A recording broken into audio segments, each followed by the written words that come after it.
चलिएगा, तो यहाँ पे हमने अभी तक डिस्कशन किया है दो राजाओं का, जिनके नाम है जिनका नाम है कुतुबुद्दीन ऐबक और दूसरे हैं आराम शाह। कुतुबुद्दीन ऐबक के ही पुत्र का नाम था आराम शाह और कुतुबुद्दीन ऐबक के बाद आराम शाह ही अपनी गद्दी पर बैठा। लेकिन चूंकि मैंने आप लोगों को बताया है कि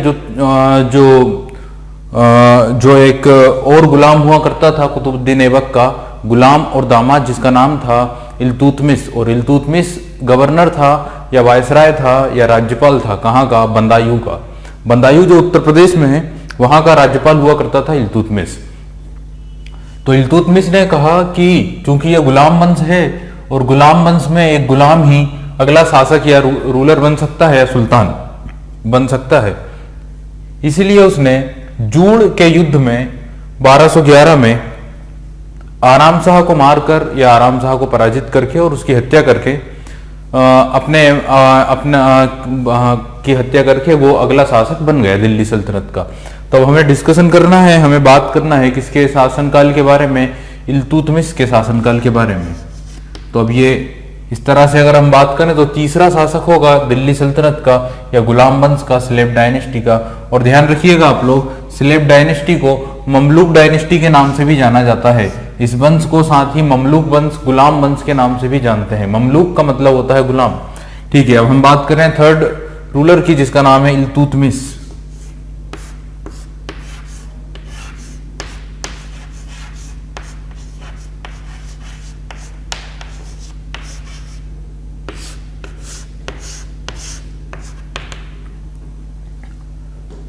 शासनकाल की अगर हम बात करें तो इल्तुतमिश का शासनकाल लगभग 1211 से 1236 तक चला। देखिए, कुछ और हम चीजें समझ लें कि दिल्ली सल्तनत में सबसे पहली जो डायनेस्टी है वो है स्लेव डायनेस्टी या गुलाम वंश। और ओवरऑल टाइम पीरियड मैंने आप लोगों को बताया है 1206 से 1290 तक या 1206 से लेकर 1290 तक इस डायनेस्टी ने क्या किया है? रूल किया है। इस डायनेस्टी को ममलूक डायनेस्टी या गुलाम वंश के नाम से भी जाना जाता है। साथ ही इस डायनेस्टी की या इस वंश की इनिशियल कैपिटल, जब कुतुबुद्दीन ऐबक रूल कर रहा था तब उसने अपनी राजधानी स्थापित की थी लाहौर में, और लाहौर के बाद इल्तुतमिश के समय राजधानी कहाँ स्थापित कर दी गई या कहाँ स्थानांतरित कर दी गई? दिल्ली में। अतः इस डायनेस्टी की एक कैपिटल, पहली कैपिटल लाहौर बनी, दूसरी कैपिटल दिल्ली बनी। कुछ समय के लिए कैपिटल बंदायूं भी रही, बंदायूं जिस समय इल्तुतमिश ने रूल किया। लेकिन आप लोग दो ही ध्यान रखिए, लाहौर और दूसरा नाम दिल्ली। अगर हम बात करें इस सल्तनत की लैंग्वेज की या भाषा की, तो ध्यान रखिएगा दिल्ली सल्तनत के समय जो कॉमन लैंग्वेज थी और जो ऑफिशियल लैंग्वेज भी थी वो थी फारसी। तो जो मेन लैंग्वेज थी, साथ ही ऑफिशियल और कॉमन लैंग्वेज, वो थी फारसी या पर्शियन। और जो धर्म था इस सल्तनत का या इस शासनकाल के समय जो धर्म था वो था सुन्नी धर्म, यानी इस्लाम धर्म का कौन सा भाग? सुन्नी धर्म के ये फॉलोअर्स थे या अनुयायी थे। चलिए अब हम बात कर लेते हैं इल्तुतमिश के शासनकाल के बारे में या इल्तुतमिश के समय पर जो भी इंपॉर्टेंट इवेंट हुए हैं उन सभी के बारे में। देखिएगा, सबसे पहले मैंने आप लोगों को टाइम पीरियड बताया है कि 1211 से 1236 तक रूल किया है किसने? इल्तुतमिश ने। अब सबसे पहला ही क्वेश्चन यहां पर यह आता है कि he was known as actual founder of Delhi सल्तनत।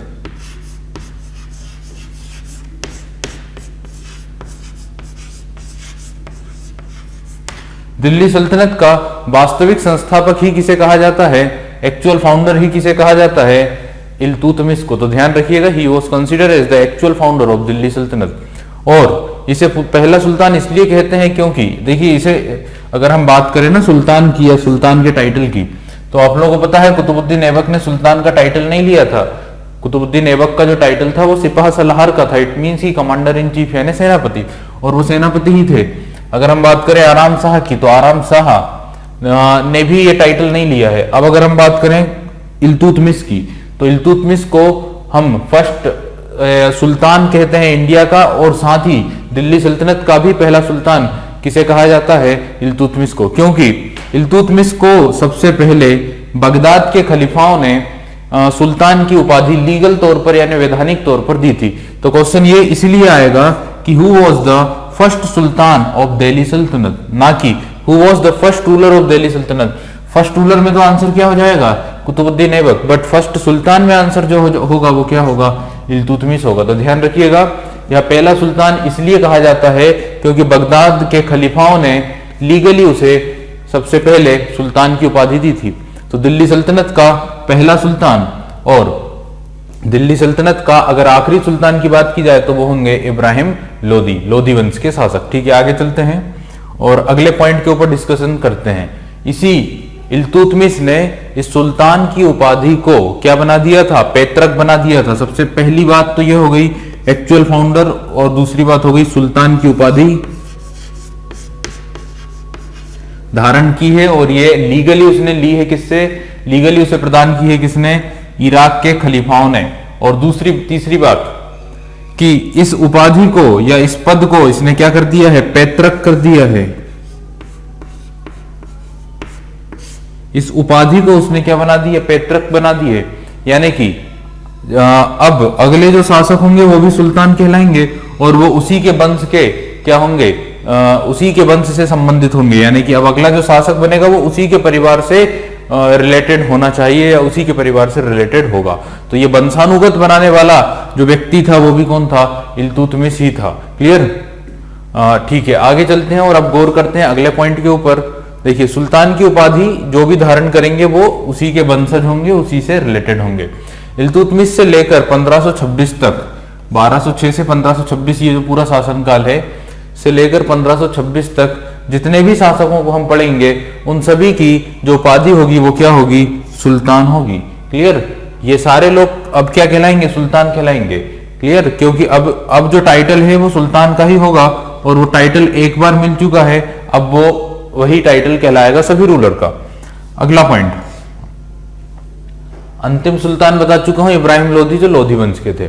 ठीक है, जब इल्तुतमिश ने शासन करना शुरू किया 1211 से 1236 में, तब सबसे पहले इसके शासनकाल पर या दिल्ली सल्तनत पर नजर पड़ी यल्दोज नामक एक शासक की। यल्दोज आप लोगों को मैंने बताया है कि यल्दोज भी मोहम्मद गोरी का ही एक गुलाम हुआ करता था। जैसे मैंने आप लोगों को शुरू में बताया था या लेक्चर नंबर 2 में जब हम मुस्लिम इन्वेजन पढ़ रहे थे, जब गोरी के इन्वेजन हुए तो गोरी के 4 सबसे मुख्य जो गुलाम थे उनमें एक था यल्दोज, एक था कुबाचा, एक था मोहम्मद बिन बख्तियार खिलजी और एक था कुतुबुद्दीन ऐबक। मोहम्मद बिन बख्तियार खिलजी की 1206 में मृत्यु हो गई थी। मोहम्मद बिन बख्तियार खिलजी की 1206 में मृत्यु हो गई, इसलिए 3 ही गुलाम बचे थे। जिस समय मोहम्मद गोरी की मृत्यु हुई उस समय पर उसके 3 सबसे महत्वपूर्ण गुलाम थे और उन्होंने उसके साम्राज्य को आपस में डिस्ट्रीब्यूट कर लिया था। क्योंकि एक बात और, आखिर गुलामों ने क्यों बांटा है, इसका रीजन ये था कि गोरी का कोई भी पुत्र नहीं था, मोहम्मद गोरी का कोई भी पुत्र नहीं था, इसीलिए तीनों गुलामों ने उसके साम्राज्य को बांट लिया।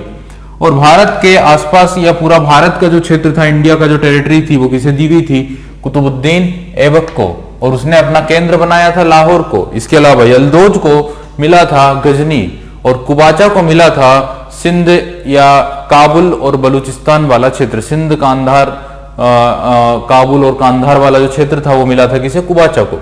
तो जब इल्तुतमिश ने शासन किया, क्योंकि आप लोगों को पता है कि ये तो उसी के साथ में चल रहे थे, वो तीनों एक साथ थे, बट अब उसके वंशज नहीं शासक बन रहे हैं, कुतुबुद्दीन ऐबक के वंशज शासक नहीं बने हैं। कौन बना है, इल्तुतमिश, जो कि एक गुलाम था। तो इस बात पर नाराज हुआ गजनी का शासक यल्दोज, और यल्दोज ने आकर अटैक कर दिया किस पर, कुतुबुद्दीन ऐबक पर। और जब किसके ऊपर अटैक कर दिया, इल्तुतमिश पर, क्योंकि वो चाहता था कि ये जो गुरिद एम्पायर है या जो गुरिद साम्राज्य है उसमें उसका भी क्या हो, पार्टिसिपेशन हो, या इस क्षेत्र पर उसका अधिकार हो।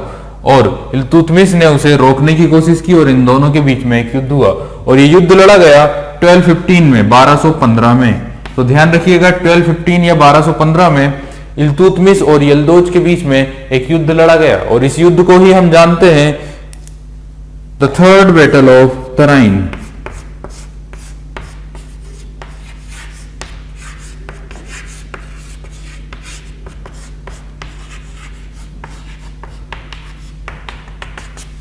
इस युद्ध को हम जानते हैं थर्ड बैटल ऑफ तराइन के नाम से। इट मींस तराइन का तृतीय युद्ध। अब आप लोग बताइए, आप लोगों ने तराइन का अभी तक पहला और दूसरा युद्ध सुना होगा, लेकिन तराइन का तीसरा युद्ध भी हुआ था जो लड़ा गया था 1215 में बिटवीन इल्तुतमिश एंड यल्दोज। यल्दोज की अगर बात की जाए, he was the ruler of Ghazni after the death of Ghori. Ghori की मृत्यु के बाद गजनी वाले रीजन का शासक कौन हुआ करता था? यल्दोज। तो ध्यान रखिए, this battle was fought between Iltutmish and यल्दोज।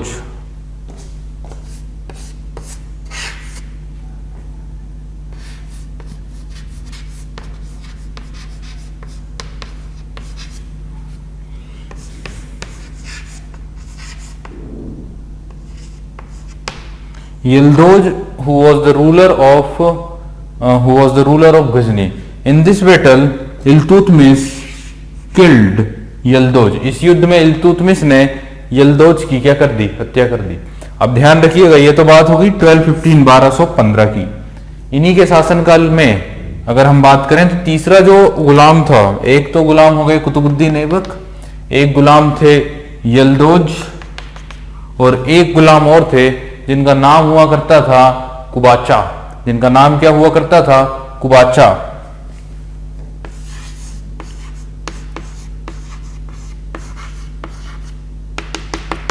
QUABACHA। इन 1928 में इल्तुतमिश के शासनकाल के समय ही 1928 में सिंध की घाटी पर या सिंध वैली पर अटैक किया। किसने? कुबाचा ने। क्लियर? तो ध्यान रखिएगा, इन 1228 में दोनों के बीच में युद्ध हुआ। किन दोनों के बीच में? कुबाचा और इल्तुतमिश के बीच में। और इस युद्ध में भी इल्तुतमिश ने कुबाचा को क्या कर दिया? पराजित कर दिया, और उसी की टेरिटरी को क्या कर लिया? अपने नियंत्रण में कर लिया। इट मींस सिंध और पंजाब वाला जो क्षेत्र था उसे भी क्या कर लिया? एनेक्स कर लिया। क्लियर? तो ये बात ध्यान रखिएगा। और ये जो मैंने टाइटल की बात बोली है, सुल्तान की जो उपाधि की बात बोली है, ये उपाधि भी उसे प्राप्त हुई थी 1228 में, जब उसने कुबाचा को पराजित किया और सिंध और बलूचिस्तान को उसने क्या कर लिया? कैप्चर कर लिया। उसी समय 1228 में ही इराक के जो बगदाद हुआ करते थे, इराक के जो खलीफा हुआ करते थे, इराक की राजधानी बगदाद में जो खलीफा हुआ करते थे, मुस्तानसिर नामक जो खलीफा थे, उन्होंने ही इनके पद को स्वीकृति प्रदान कर दी और उन्हें उपाधि दे दी। किसकी? सुल्तान की। तो ध्यान रखिएगा, अब्बासीद खलीफा जो इराक के खलीफा थे उन्हें अब्बासीद खलीफा कहा जाता था। अब्बासीद खलीफा अल मुस्तानसिर अब्बासीद खलीफा Al Mustansir recognise Iltutmish authority in India. तो उन्होंने इंडिया में इल्तुतमिश की अथॉरिटी को मान्यता दे दी थी इन 1228। Now he was took the title of Sultan legally.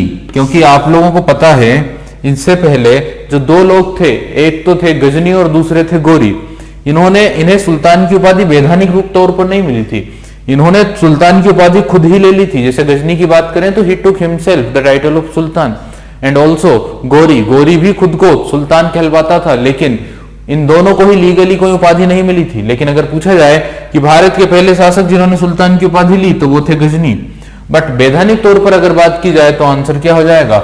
Iltutmish. चलिए आगे हम डिस्कशन करते हैं। तब देखिए इन्हीं के शासनकाल की एक और इंपॉर्टेंट इवेंट। तो एक इवेंट जो मैंने बताया वो 1215 का है, जब आक्रमण कर दिया था किसने? यल्दोज ने, और लड़ा गया था बैटल ऑफ तराइन, यानी तराइन का तीसरा युद्ध। एक घटना 1228 की है, और उस घटना में यह था कि इन्होंने अटैक किया था, ना कि इन्होंने अटैक किया था। किसने अटैक किया था? Iltutmish invaded on Sindh and Baluchistan, या सिंध एंड पंजाब। इल्तुतमिश ने अटैक कर दिया था सिंध और पंजाब पर, क्योंकि सिंध और पंजाब वाला जो रीजन था उस पर रूल कौन कर रहा था? कुबाचा नामक गोरी का एक गुलाम। ये बात ध्यान रखिएगा, यहाँ पे ऐसा नहीं समझना है कि कुबाचा ने अटैक किया था। कुबाचा ने अटैक नहीं किया था। अटैक किसने किया था? आक्रमण किसने किया था? इन्वेजन किसने किया था? इल्तुतमिश ने। क्योंकि इल्तुतमिश अपने एम्पायर को एक्सपांड करना चाह रहा था, अपने साम्राज्य को विस्तार करना चाह रहा था, और इसी विस्तार के उद्देश्य से उसने इन्वेजन किया, अटैक किया। In 1228 at Kubacha and finally he annexed Punjab and Sindh, और अंततः उसने सिंध और पंजाब को अपने साम्राज्य का हिस्सा बना लिया। और सब्सिक्वेंटली उसी समय द अब्बासिड खलीफा of Iraq recognised him as a ruler of Hindustan, या ऐसा बोल सकते हैं कि सुल्तान की उपाधि उन्होंने प्रदान कर दी। अब इनके ही शासनकाल की एक और इंपॉर्टेंट इवेंट, तो ईयर ध्यान रखिएगा, इन 1221 तो 3 घटनाएं बता दे रहा हूं, एक 1215 की हुई, एक 1228 की हुई, और अब एक है 1221। तो ध्यान रखिएगा, इन्हीं के शासनकाल में 1221 में मंगोलिया का एक शासक जिसका नाम था चंगेज खान, तो इन्हीं के शासनकाल में मंगोलिया के एक सबसे क्रूर या सबसे क्रूअल रूलर जिसका नाम हुआ करता था चंगेज खान, उन्होंने सिंध पर आक्रमण किया था। और ये पॉसिबिलिटी थी या ये संभावना थी, ये प्रोबेबिलिटी थी, ये संभावना थी कि he can invade in India, but ये इन्वेजन होते होते रह गया, ये आक्रमण होते होते बच गया, और भारत पर या इंडिया पर चंगेज खान का आक्रमण नहीं हुआ। चंगेज खान को ही कहा जाता है गेंगिस खान। इसी को हम साथ ही कहते हैं गेंगिस खान या फिर चंगेज खान। तो गेंगिस खान को ही साथ ही क्या कहा जाता है, चंगेज खान।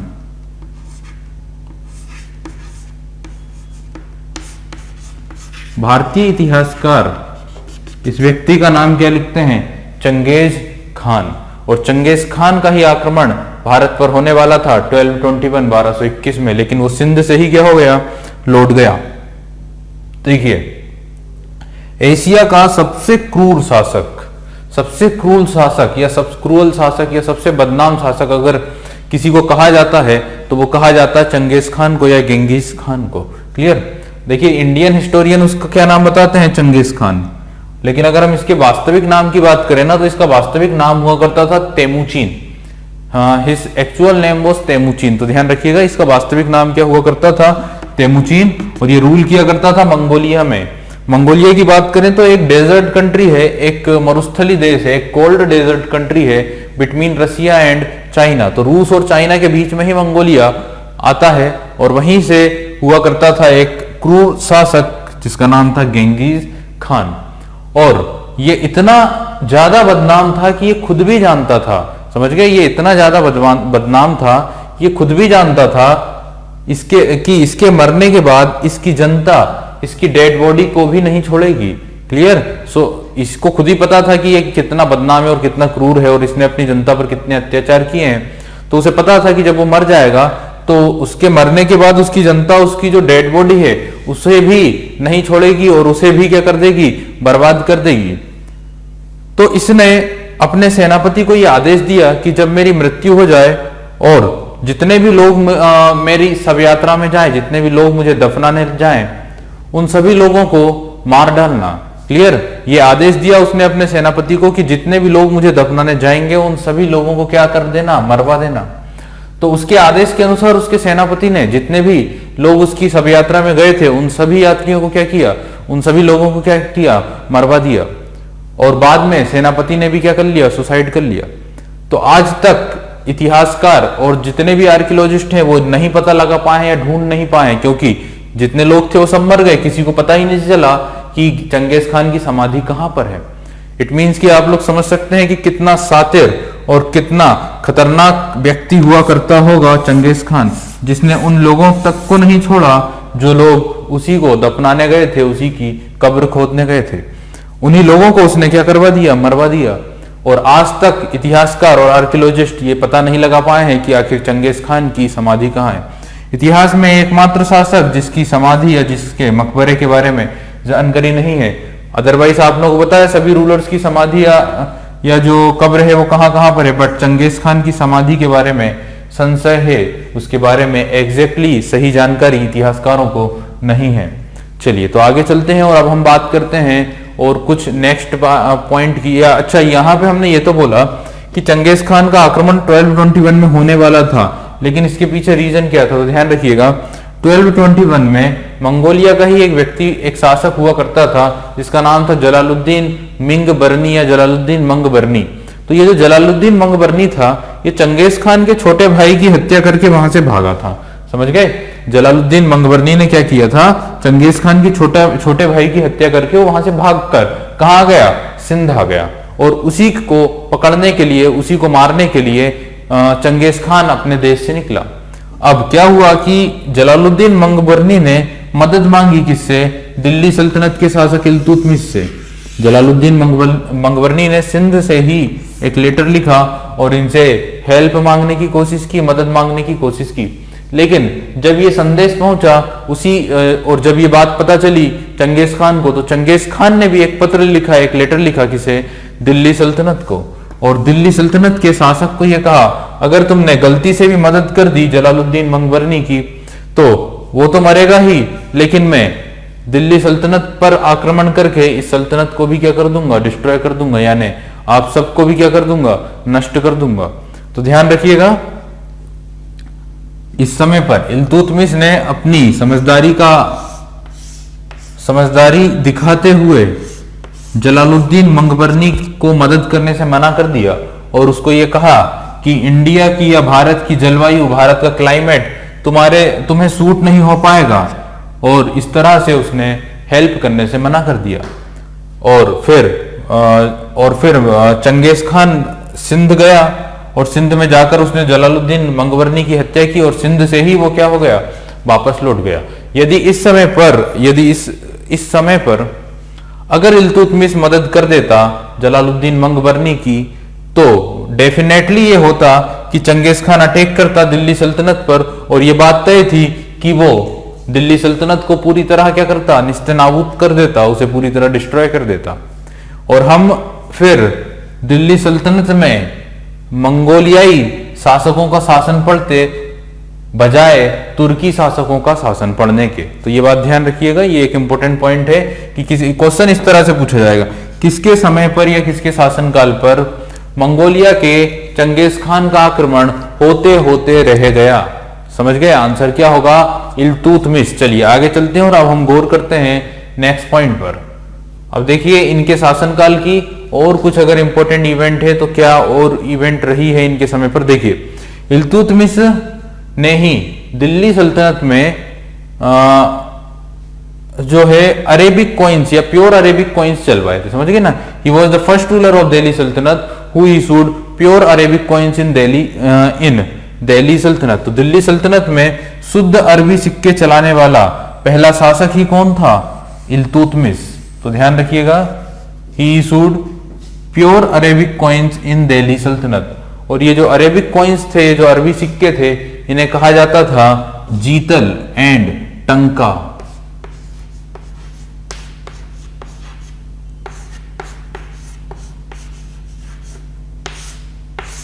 ध्यान रखिएगा, he issued pure Arabic coins first time in Delhi सल्तनत।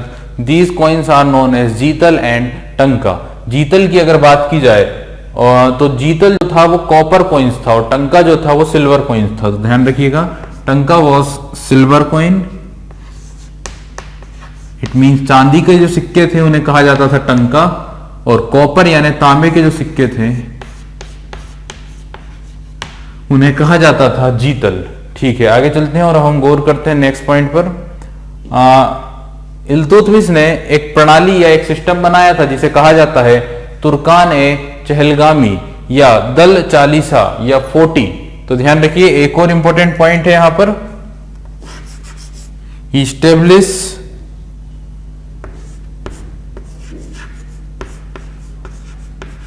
तुर्कान ए चहलगानी, या इसे ही कहा जाता है दल चालीसा या फिर ग्रुप ऑफ 40।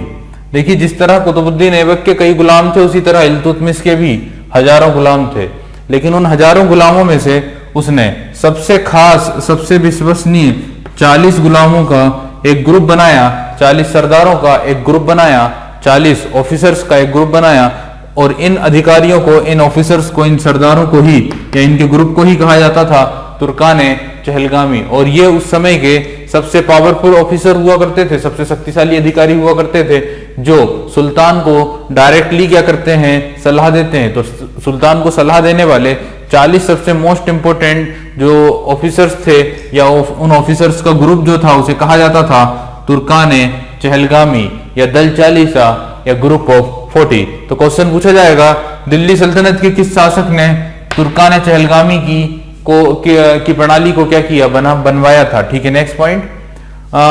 एक और इंपॉर्टेंट पॉइंट यह है कि इन्होंने एक और प्रणाली शुरू की थी दिल्ली सल्तनत में, जिसे कहा जाता है इक्ता प्रणाली या इक्ता सिस्टम। तो यहां पर मैं लिख रहा हूं इक्ता प्रणाली या इक्ता सिस्टम।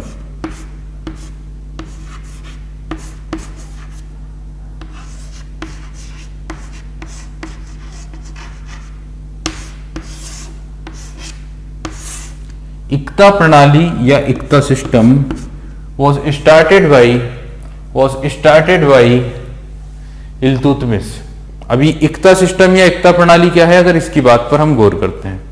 देखिए, उस समय पर जो अधिकारी थे, सेना के जो अधिकारी थे या कोई अदर अधिकारी की भी अगर बात करें, कोई भी ऑफिसर जो राजा के दरबार में कार्य करता था या नौकरी करता था, उस व्यक्ति को सैलरी नहीं दी जाती थी, उसे कोई निश्चित वेतन नहीं था या नियमित वेतन नहीं दिया जाता था। तो सेना के अधिकारियों को लेकर चलें कि सेना के अधिकारियों को जो सेना में युद्ध लड़ते थे उन्हें किसी प्रकार का निश्चित वेतन नहीं दिया जाता था। क्लियर? तो क्या हुआ, अगर निश्चित वेतन नहीं देते थे तो क्या होता था कि जो भी युद्ध जीता गया है, अगर कोई युद्ध लड़ा गया और अगर उस युद्ध में जीते हैं तो उस युद्ध को जीतने पर जो भी टेरिटरी या जो भी क्षेत्र मिला है, जो भी जमीन का जितना भी हिस्सा मिला है, वो हिस्सा बांट दिया जाता था सेना के अफसरों को। तो सेना के जो भी अधिकारी होते थे, सब अफसर्स होते थे, उन अफसरों को क्या किया जाता था कि जो क्षेत्र जीता गया है युद्ध में, वो क्षेत्र उनमें बांट दिया जाता था और वो लोग ही उस क्षेत्र से वहां का टैक्स क्या करते थे, वसूला करते थे।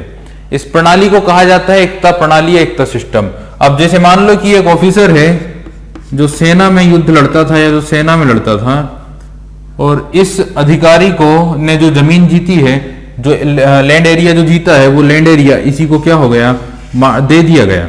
अभी जो लैंड एरिया इसको दिया गया है, जो भूभाग इसको दिया गया है, इस भूभाग को हम बोलेंगे इक्ता। इस जमीन के क्षेत्र को हम क्या बोलेंगे, इक्ता। और वो पर्सन जिसे ये भूभाग दिया गया है उसे कहा जाएगा इक्तादार या बली। उस व्यक्ति को कहा जाएगा इक्तादार या बली। तो आप इक्तादार ध्यान रखिए, the person who control a land area that he get victory. जिसको उसने विजित किया था, जिसको उसने जीता था, उस क्षेत्र को अगर उसे दिया गया है तो उस क्षेत्र को, उस जमीन को हम बोलते हैं इक्ता। और वो पर्सन जिसको वो क्षेत्र दिया गया है उसे बोला जाता है इक्तादार। उस व्यक्ति को कहा जाता है इक्तादार और वो जमीन को कहा जाता है इक्ता। तो इक्ता और इक्तादार और इक्तादारी का मतलब है ये पूरी प्रणाली को बोलेंगे इक्तादारी, और इस सिस्टम को हमने नाम दिया इक्ता सिस्टम। तो इक्ता सिस्टम को भारत में, इंडिया में सबसे पहले इंप्लीमेंट करने वाला या लागू करने वाला शासक ही कौन हुआ था, इल्तुतमिश। तो ध्यान रखिएगा, इल्तुतमिश ने ही भारत में एक प्रणाली शुरू की थी जिसे हम कहते हैं इक्ता प्रणाली या इक्ता सिस्टम। आई होप कि आप लोग इतनी बात को समझ गए होंगे। ठीक है, इल्तुतमिश के भी शासनकाल में, इल्तुतमिश नहीं, 1229 में 1229 में या 1229 में इंडिया की सबसे हाईएस्ट टावर, भारत का सबसे ऊंचा मीनार का काम या का कार्य क्या किया था, कंप्लीट कराया था, जिसका नाम हुआ करता था कुतुब मीनार। और हमें पता है कि 1199 में कुतुब मीनार का निर्माण स्टार्ट कराया था किसने, कुतुबुद्दीन ऐबक ने, अपने टीचर या अपने गुरु कुतुबुद्दीन बख्तियार काकी की याद में या उनकी मेमोरी में कुतुब मीनार का निर्माण शुरू कराया था कुतुबुद्दीन ऐबक ने 1199 में। और लगभग 30 साल के बाद 1229 में उसे पूरा करवा दिया है, उसे कंप्लीट करा दिया है किसने, इल्तुतमिश ने। और ध्यान रखिएगा, कुतुब मीनार की अगर बात की जाए तो कुतुब मीनार एक धार्मिक कार्य के लिए बनवाई गई मीनार थी, क्योंकि इसकी सबसे ऊपरी बिल्डिंग पर चढ़कर अजान पढ़ी जाती थी या अजान बोली जाती थी। क्लियर? ठीक है, आगे चलते हैं। इल्तुतमिश के 4 पुत्र थे, या इल्तुतमिश के 4 बेटे हुए, लेकिन वो चारों बेटे ही क्या थे? अयोग्य थे। कोई भी बेटा उसका सक्सेसर बनने के योग्य नहीं था। क्लियर? तो उसने क्या किया कि जो अपनी सबसे योग्य पुत्री थी, उसकी एक डॉटर भी हुआ करती थी जिसका नाम था रजिया सुल्तान। तो उसने देखा कि जो उसके चारों पुत्र थे वो अयोग्य थे, वो किसी प्रकार से योग्य नहीं थे, वो किसी काबिल नहीं थे। तो उसने अपनी पुत्री को ही अपना सक्सेसर या अपना उत्तराधिकारी डिक्लेयर कर दिया था, अपनी मृत्यु से पहले ही, अपनी डेथ से पहले ही। तो ध्यान रखिए, ऐसा क्यों हुआ? जब वो युद्ध लड़ रहा था कालिंजर का, कालिंजर हमें पता है चंदेलों की राजधानी हुआ करती थी, कलिंजर या कालिंजर। तो जब वो युद्ध लड़ रहा था कालिंजर का, उस युद्ध में जब उसने मदद मांगी अपने पुत्रों से, तो उसके चारों के चारों पुत्र उस युद्ध में असफल रहे। और जब उसमें हेल्प ली गई रजिया सुल्तान की, तो रजिया सुल्तान ने उसमें सक्सेस हासिल की और सफलता हासिल की। इसी से प्रभावित होकर, इसी से एक्साइटेड होकर इल्तुतमिश ने अपनी पुत्री रजिया सुल्तान को ही अपना सक्सेसर डिक्लेयर कर दिया और रजिया सुल्तान के नाम पर ही सिक्के चलवाए। ये बात ध्यान रखिएगा, ये एक इंपॉर्टेंट पॉइंट है अभी तक का, कि उसने अपना सक्सेसर किसे डिक्लेयर किया था? अपने बेटों के बजाय अपनी पुत्री को, जिसका नाम क्या था? रजिया सुल्तान। क्लियर? 1236 में ही इल्तुतमिश की मृत्यु हो गई, जब वो किसी युद्ध अभियान से लौट रहा था या किसी युद्ध अभियान की तरफ जा रहा था। तो उसकी 1236 में बीमारी के कारण क्या हो गई? मृत्यु हो गई। और उसकी जो समाधि बनाई गई है, इसका चूंकि उसकी मृत्यु दिल्ली में हुई थी, उसे जब लाया जा रहा था, जब वो काफी बीमार था, और चूंकि उसकी मृत्यु दिल्ली में हुई, इसलिए उसका मकबरा या उसकी समाधि भी कहां पर है? दिल्ली में। दिल्ली में ही इल्तुतमिश की समाधि बनवाई गई है। कुतुब कॉम्प्लेक्स या जो कुतुब मीनार का परिसर है, कुतुब मीनार के आसपास का जो क्षेत्र है, वहीं पर समाधि बनाई गई है किसकी? इल्तुतमिश की। क्लियर? और ये जो समाधि है, ये इल्तुतमिश ने अपनी मृत्यु के पहले ही बनवा रखी थी, और वहीं पर उसके शरीर को दफनाया गया, क्योंकि ऑब्वियसली उसे पता था कि उसके पुत्र तो निकम्मे हैं, योग्य नहीं है, इसलिए उसने अपनी समाधि भी पहले ही बनवा रखी थी। चलिए, तो यहां पर हमने मैक्सिमम पॉइंट्स को डिस्कस किया है किसके? इल्तुतमिश के। इल्तुतमिश की मृत्यु से पहले ही उसने सक्सेसर किसे बना दिया था? रजिया सुल्तान को। लेकिन उसकी मृत्यु होने के बाद उसका एक पुत्र हुआ करता था जिसका नाम था रुकनुद्दीन फिरोज। रुकनुद्दीन फिरोज ने रजिया सुल्तान की जगह खुद ही गद्दी को हथिया लिया और कुछ ही शासक खुद ही क्या हो गया? शासक बन गया। तो हम डिस्कस करेंगे अगले शासक और आगे के जो रूलर्स थे उन सब के बारे में।